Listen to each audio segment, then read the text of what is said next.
trabalhar alguns conceitos fundamentais dentro da matéria de demografia. Um conceito mais básico, talvez, de todos, seja a diferenciação que a gente tem que fazer entre população absoluta e população relativa. A população absoluta se refere ao número total de habitantes que vive em determinado local. Quantas pessoas vivem, por exemplo, no Brasil? O Brasil está com a população absoluta que atualmente está chegando em 210 milhões de habitantes. Já a população relativa se refere à densidade demográfica, ao número de habitantes dividido pela área, pelos quilômetros quadrados daquela unidade territorial. Por exemplo, a densidade demográfica de Malta, uma ilhazinha no mar Mediterrâneo, é de 1.300 mais ou menos habitantes por quilômetro quadrado. Então você pega a população do país, que é cerca de 400, pouco mais de 400 mil habitantes, divide pela área, 300, pouco mais de 300 mil habitantes, e daí a gente tem a densidade demográfica, a população relativa. Em cima disso a gente tem uma discussão que é bastante importante, que é a diferenciação entre ser populoso e ser povoado. Eu sei que esses termos geralmente são utilizados como se fossem sinônimos, entretanto não são sinônimos. São termos diferentes e cuja diferenciação é bastante importante. Ser populoso é ter uma população bem elevada. Então, populoso tem a ver com a população absoluta. Por exemplo, o país mais populoso do mundo é a China, com mais de 1,3 bilhão de habitantes. O Brasil é o quinto país mais populoso do mundo. Ser povoado, por sua vez, é ter uma densidade demográfica elevada. E nesse caso nós temos Mônaco como o país mais povoado do mundo. É interessante esse ponto, pois Mônaco tem pouco mais de 30 mil habitantes. Entretanto, é um país que tem apenas 2 quilômetros quadrados. Isso faz com que a sua densidade demográfica seja superior a 16 mil habitantes por quilômetro quadrado. Então, apesar de não ser um país populoso, tem a população muito pequena, na verdade, 30 mil habitantes, é um país muito povoado, pois a densidade demográfica é enorme, inclusive é a maior do mundo. Então, ser povoado é ter uma grande densidade demográfica. Nessas quatro situações, por exemplo, situação A, B, C e D. Na situação A, temos 20 pessoas em 2 quilômetros, são 10 habitantes por quilômetro quadrado. Na B, 20 pessoas em 1 quilômetro, são 20 habitantes por quilômetro quadrado. Na situação C, 5 pessoas em 2 quilômetros quadrados, dá 2 habitantes e meio por quilômetro quadrado. E na situação D, 5 pessoas em 1 quilômetro quadrado, o que dá 5 habitantes por quilômetro quadrado. Pensem, qual das situações demonstra uma situação de maior povoamento? Sim, a letra B. Na letra B nós temos 20 habitantes por quilômetro quadrado. Observem que tanto A quanto B têm a mesma população, ou seja, são igualmente populosos. Entretanto, a diferença do tamanho do território faz com que, na situação B, tenhamos maior densidade demográfica, o que vai resultar em um território mais povoado. E por sua vez, o menos povoado é o C, com apenas 2,5 habitantes por quilômetro quadrado. Em cima disso, temos também um outro conceito importante, que é o conceito de superpovoamento. Superpovoamento é quando a condição do território, condição de recursos naturais de um território, não são suficientes para poder suprir as necessidades daquela população. E podemos falar que hoje o planeta está superpovoado. Para vocês terem ideia, se observando o grau de consumo atual da população mundial, é calculado que o planeta hoje ele suportaria no máximo 5 bilhões de habitantes.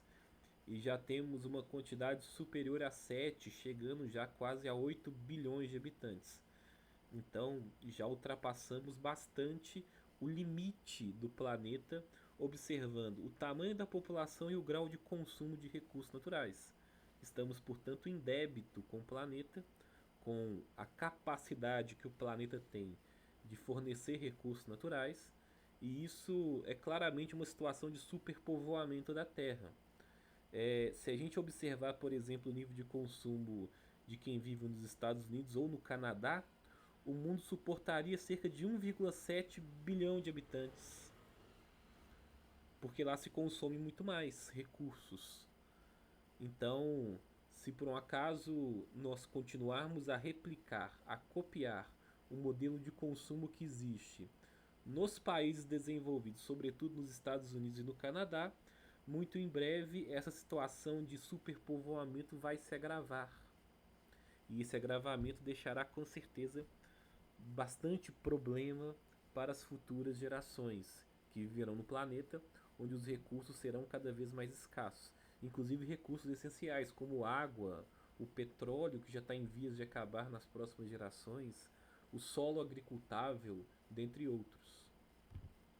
O planeta literalmente ele está sendo exaurido por essa geração, por essas gerações atuais.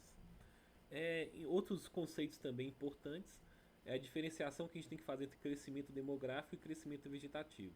Para entender o que é crescimento demográfico, primeiro vamos partir para a explicação do crescimento vegetativo. Esse termo vegetativo se refere ao fato da população não se mobilizar, não se deslocar. Portanto, o crescimento vegetativo nada mais é do que a natalidade subtraída pela mortalidade. Quantos nascem e quantos morrem. Já o termo saldo migratório corresponde apenas aos deslocamentos populacionais.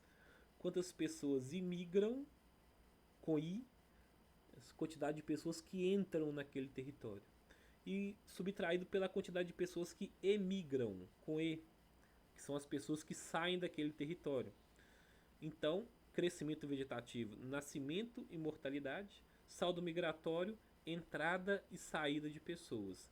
O crescimento demográfico é a somatória de ambos, ou seja, vai somar pessoas que nascem, pessoas que chegam no seu território e subtrair pessoas que morrem e pessoas que saem do seu território.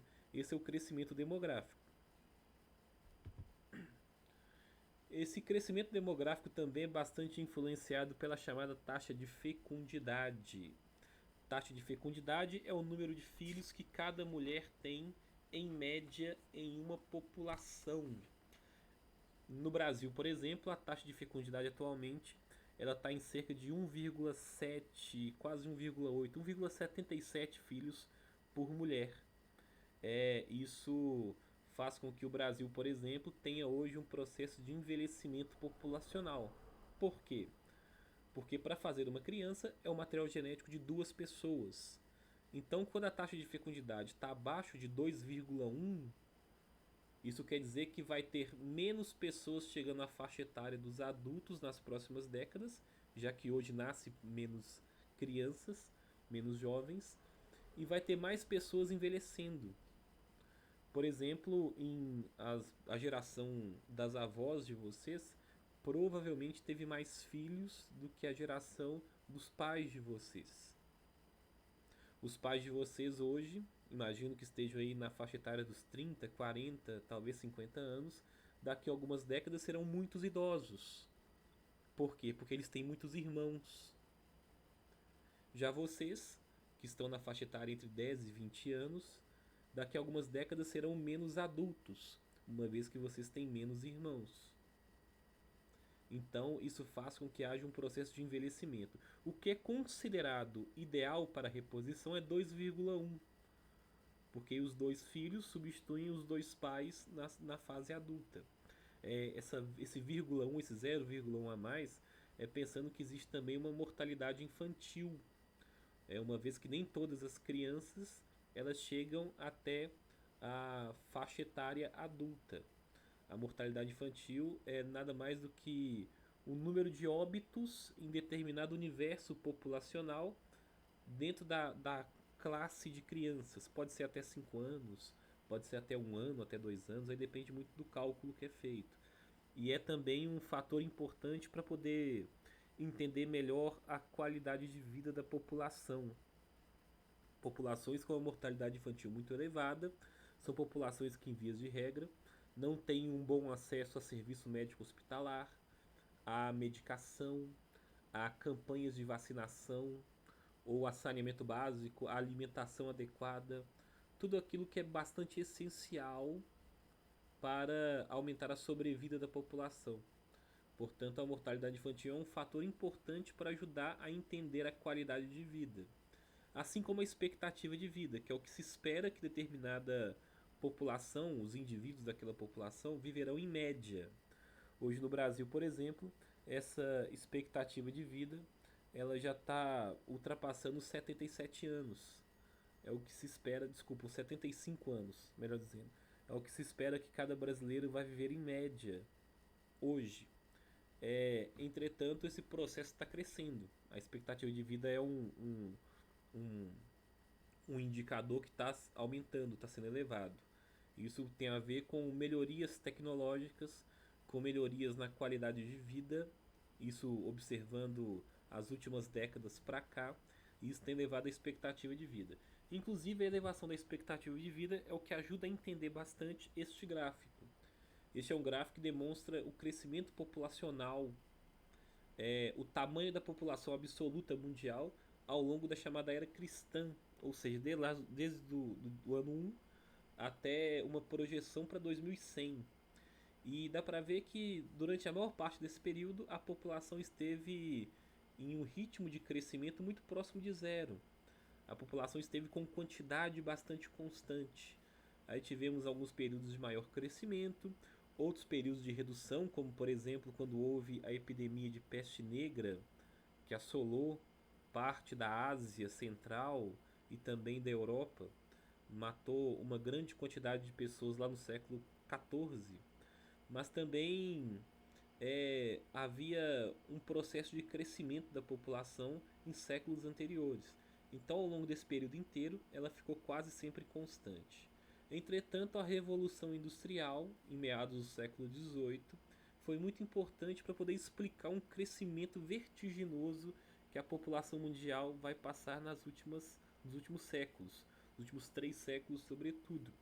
Isso tem a ver com a urbanização, com melhorias no conhecimento científico, melhorias tecnológicas, desde o antibiótico até, por exemplo, é, produtos que são usados para poder acelerar a colheita de alimentos. Tudo isso ajuda a população a ter uma maior sobrevida. Hoje o acesso ao alimento, o acesso a médico, o acesso a medicamento, a vacina, tudo isso faz com que a população viva mais. E a população vivendo mais vai ter um crescimento bastante vertiginoso. Para se ter uma ideia, tá difícil de enxergar aí, mas eu vou traduzindo. Foi mais ou menos em 1800 quando a população mundial atingiu 1 bilhão de habitantes. Ela vai atingir 2 bilhões já dentro dos 1900, no começo do século 20. E atualmente a população mundial já está chegando em 8 bilhões. Ou seja, a população vai crescer aí pelo menos 3 vezes e meia no último século. Isso tem a ver com o aumento da expectativa de vida média da população mundial. Bem, os próximos conteúdos a gente vai ver em próximos vídeos, em outros vídeos. Um abraço a todos.